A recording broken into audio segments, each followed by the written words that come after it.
Bonjour à tous, bien-aimés, j'espère que vous allez bien. Bon début de semaine à tous. Aujourd'hui, je vais parler de la puissance du sacrifice. La puissance du sacrifice. Il n'y a rien de plus puissant que de sacrifier à Dieu. Gloire à Dieu. Alléluia. Ici, je vais prendre l'exemple du roi d'Édom.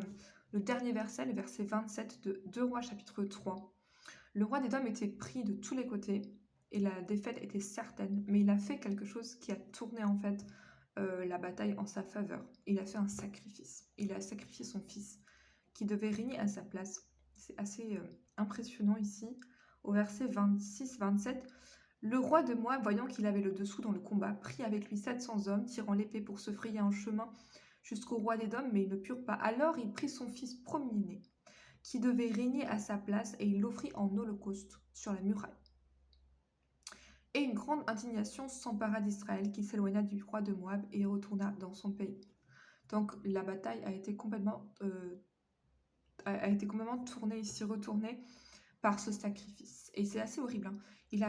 Il a brûlé en fait son fils sur la muraille, pour que tout le monde le voie. Son fils premier-né qui devait régner à sa place. Gloire à Dieu. Et donc ce sacrifice en fait a eu un impact à tel point que les enfants d'Israël étaient presque, vous voyez, indignation, c'est l'image d'être dégoûté en fait. On ne supporte pas ce qu'on voit et en fait ils sont éloignés du roi de Moab à ce moment-là. Donc dans le royaume des ténèbres, dans le royaume de l'autre côté, hein, eh bien ils font beaucoup de sacrifices. Ceux qui servent Satan savent très bien sacrifier à Satan. Donc nous les chrétiens, on doit avoir l'intelligence de sacrifier à Dieu. Et je vais parler aujourd'hui de la puissance du sacrifice. Premièrement, le sacrifice, en fait, c'est ce qui a de la valeur pour nous. Donc le sacrifice doit nous coûter quelque chose. On ne peut pas parler de sacrifice quand ça ne nous coûte rien. Et bien souvent, on fait l'erreur de dire à Dieu, mais moi je vis une vie de sacrifice. Hein. Vraiment? Ok. Et ça te coûte quoi, ce que tu donnes à Dieu? Ça te coûte quoi, ce que tu sacrifies à Dieu? Et finalement, quand on y réfléchit, ça ne nous coûte pas grand-chose. Donc on n'est pas en train de vivre une vie de sacrifice.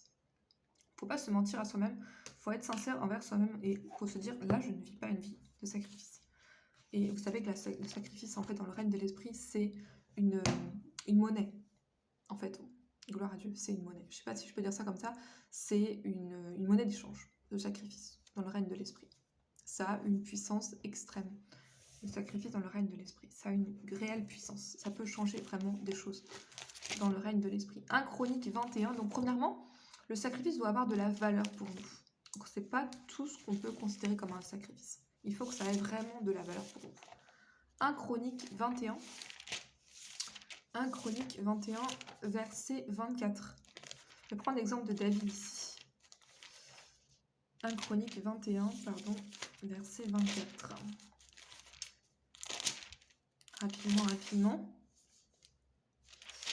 Pour le contexte ici, en fait, David voulait faire un sacrifice à Dieu pour apaiser sa colère, puisqu'il avait fait une erreur qui avait suscité la peste pendant 3 jours, et donc les gens étaient en train de mourir, et David ne pouvait pas supporter ça, et donc il voulait faire un sacrifice à Dieu dans un champ, le champ de Ornan de Jébusien. Et Ornan lui a dit à David, non, je vais te donner le champ gratuitement. Et David a dit, non, je veux l'acheter, absolument, je veux l'acheter à son prix, à sa valeur. Pourquoi ? On va lire ça ensemble. Verset 22, David dit à Ornan, cède-moi l'emplacement de l'aire pour que je bâtisse un autel à l'Éternel. Cède-le-moi contre sa valeur en argent, afin que la plaie se retire de dessus le peuple. Ornan répondit à David, prends-le, et que mon seigneur, le roi, fasse ce qui lui semblera bon. Vois, je donne les bœufs pour l'holocauste, les chars pour le bois et le froment pour l'offrande. Je donne tout cela. Mais le roi dit à Ornan, non, je veux l'acheter contre sa valeur en argent, car je ne présenterai pas à l'Éternel ce qui est à toi, je n'offrirai pas un holocauste qui ne me coûte rien. Ça, c'est l'intelligence spirituelle. David avait de l'intelligence spirituelle. En fait, ça veut dire qu'il considérait vraiment, il savait que si ça ne lui coûtait rien, ça n'aurait aucune valeur, ça ne pourrait pas arrêter la plaie. Donc, premièrement, un sacrifice a énormément de valeur pour nous. Ça a de la valeur pour nous. Et Dieu le sait, si ça a de la valeur ou non. On ne peut pas mentir à Dieu à ce sujet. C'est pourquoi dans Malachie, j'utilisais Malachie l'autre jour, et c'est vrai que parfois on donne des choses à Dieu qui n'ont pas de valeur à nos yeux. Donc concrètement, en fait, ce ne sont pas des sacrifices qui sont acceptés par Dieu. Dieu n'accepte que des sacrifices qui ont de la valeur pour nous. Zacharie 1, rapidement, pour que je puisse passer au deuxième point. Zacharie chapitre 1, à partir du verset À partir du verset... Ok, donc Dieu parle aux sacrificateurs ici et il dit, vous profanez mon nom et vous le méprisez. Et les sacrificateurs, en fait c'est un dialogue entre l'Éternel et son peuple ici. Et donc les sacrificateurs répondent, pardon, mais en quoi avons-nous méprisé ton nom? Et l'Éternel va dire au verset, 14, ok, au verset 13, vous amenez ce qui est dérobé, boiteux et infirme. Et ce sont les offrandes que vous faites. Puis-je les agréer de vos mains? Maudit soit le trompeur qui a dans son troupeau un mâle et qui voue et sacrifie au Seigneur une bête chétive. Car je suis un grand roi, dit l'Éternel des armées, et mon nom est redoutable parmi les nations. Gloire à Dieu. Donc ici, c'est très clair, les sacrificateurs étaient en train d'offrir des bêtes qui, la Bible dit, infirmes, boiteux ou dérobés, ce qui était contraire à la loi d'ailleurs. Et donc en fait, Dieu, ce qu'il faut savoir, c'est que Dieu n'accepte que les offrandes pures. Donc ici, c'était vraiment... vous savez, on n'offre plus à l'Éternel des bœufs ou des agneaux, etc. Mais tout ce qu'on peut donner à l'Éternel, que ce soit nos louanges, notre argent, notre temps, notre évangélisation, tout ce qu'on fait pour Dieu, ça doit être pur. Amen. Ça doit être pur et ça doit aussi être un sacrifice. Dans la mesure du possible, on doit faire en sorte que ce soit quelque chose qui ait de la valeur pour nous. On te donne par exemple un temps de prière, dis là je vais prier à cette heure-là, eh bien ça doit être un sacrifice, c'est-à-dire qu'on va se priver d'une autre activité. On doit vivre une vie de sacrifice, on doit sacrifier au Seigneur tous les jours, gloire à Dieu. Donc deuxièmement, le sacrifice, il y a un point très positif que j'aimerais que vous reteniez, c'est que le sacrifice provoque la bénédiction. Quand il est acceptable, comme on l'a vu aussi, c'est pas tous les sacrifices qui sont acceptables, quand il est agréé par le Seigneur, eh bien il provoque la bénédiction.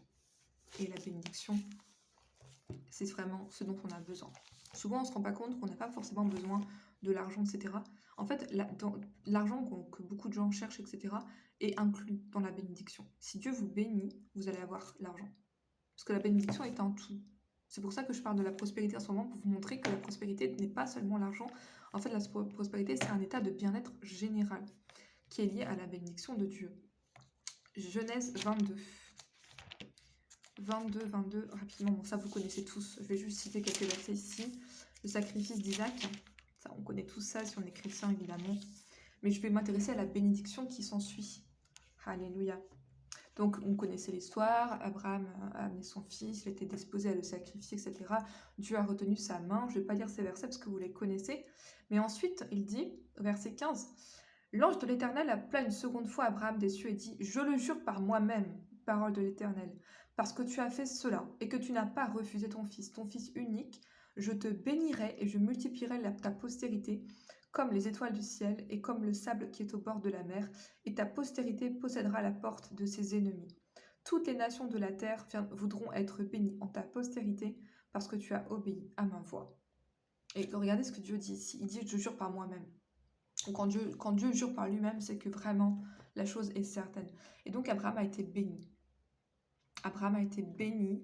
Et cette parole est vraiment, nous sommes aujourd'hui les descendants d'Abraham, donc cette parole aussi est pour nous, mais il a été béni à la suite d'un sacrifice. Il était disposé à sacrifier Isaac, qui avait ô combien de la valeur à ses yeux. Gloire à Dieu.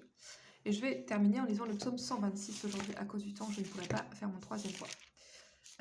Psaume 126, on va lire ça ensemble pour vous montrer la puissance du sacrifice. Donc retenez ce point important, ça doit avoir de la valeur pour nous.